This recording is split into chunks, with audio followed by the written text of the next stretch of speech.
when Sri Ramakrishna miraculously satisfied the hunger of his disciples. In our last video, we saw how both Ramana Maharshi and Sri Krishna had the spiritual power to satisfy the hunger of a large number of people with a small amount of food. This very same power was also possessed by Sri Ramakrishna. This story has been told by Swami Abhedananda, who was one of Sri Ramakrishna's direct disciples. At that time, Sri Ramakrishna was having pain in his throat. It was the start of his throat cancer.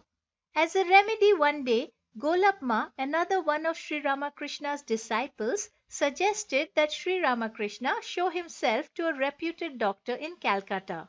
Now, this in itself was an odd suggestion, for Sri Ramakrishna, being a God-realized sage, was the doctor of all doctors. An earthly doctor's knowledge and competence was absolutely nothing, it was utterly insignificant before Sri Ramakrishna's infinite knowledge.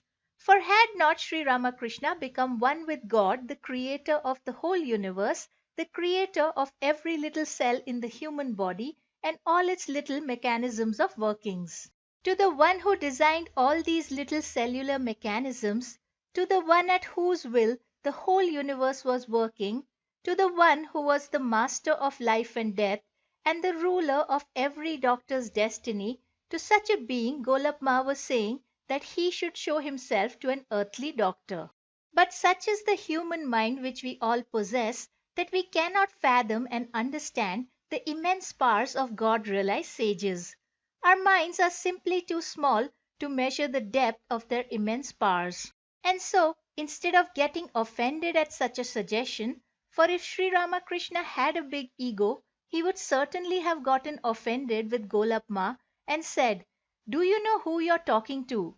If I want, I can cure my own throat cancer in an instant. What is a puny little doctor to do before my immense powers?"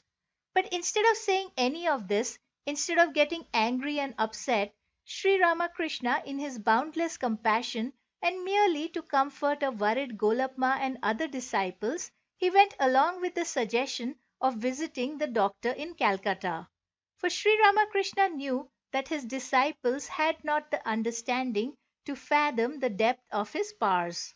So the next day Sri Ramakrishna set off to consult with the doctor in Calcutta.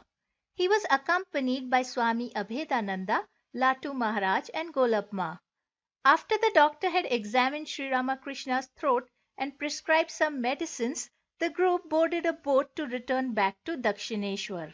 Now it so happened that by the time they got on the boat it was lunch time, and everyone, including Sri Ramakrishna, was feeling very hungry. But the group presumably had not much money with them. Golapma had 4 pice with her, which she gave Swami Abhedananda. Sri Ramakrishna asked the boatman to anchor the boat at the nearest ghat and sent Swami Abhedananda to buy some sweets from the local market. Swami Abhedananda took the money and went to the market and bought a small packet of sweets with it. Upon returning, he handed the packet to Sri Ramakrishna. But instead of sharing any of the sweets with his disciples, Sri Ramakrishna ate them all. The disciples were very much surprised, for Sri Ramakrishna had known that his 3 disciples were just as hungry as he was, and yet he finished all the sweets by himself. At first they were a little stunned, but then a most amazing thing happened. As soon as Sri Ramakrishna finished the sweets and satisfied his hunger, the 3 disciples too began to feel full. Then they remembered Sri Krishna's divine play, when he ate a few grains of rice and filled the stomachs of Durvasa and his disciples. And they realized what Sri Ramakrishna had done. Knowing that the small packet of sweets would be insufficient to fulfill the hunger of all 3, he ate the packet and fulfilled their hunger by his divine grace. That day, Swami Abhedananda says, the 3 disciples understood the often said truth that if God is pleased, then the whole world becomes pleased.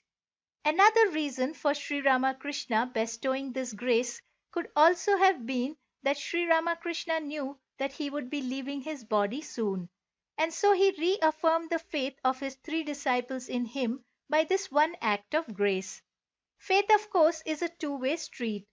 A disciple must have faith in the Guru, but the Guru too must accord them the opportunity to develop this faith. And so this is what Sri Ramakrishna did. And us too, if we want to develop our faith in Sri Ramakrishna or in any other God realized Guru, then not only must we work to refine our inner moral nature, not only must we work to root out our ego, but in all this we must also pray to our Gurus and ask them to shower their grace upon us and ask them to bestow us with opportunities to develop our faith in them. Now, one way to develop faith in God realized Gurus is through stories such as these, which is why I am telling them to you, so that those of you who are beginners on the spiritual path can dimension the capabilities of God realized sages. Only when we can understand the extent and the scale of their powers and capabilities can we call down their help when faced with difficulties in life and also difficulties in sadhana.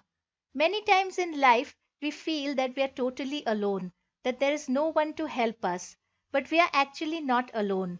The Guru is always standing behind us like a father and mother, waiting to catch us, their children, if we fall. Whether we can feel this fact or not, it is the truth. So have faith, keep your faith strong. Work on strengthening your faith more and more. Faith is the ladder with which we can progress on the spiritual path. An unshakable faith in the Guru and in God must be developed.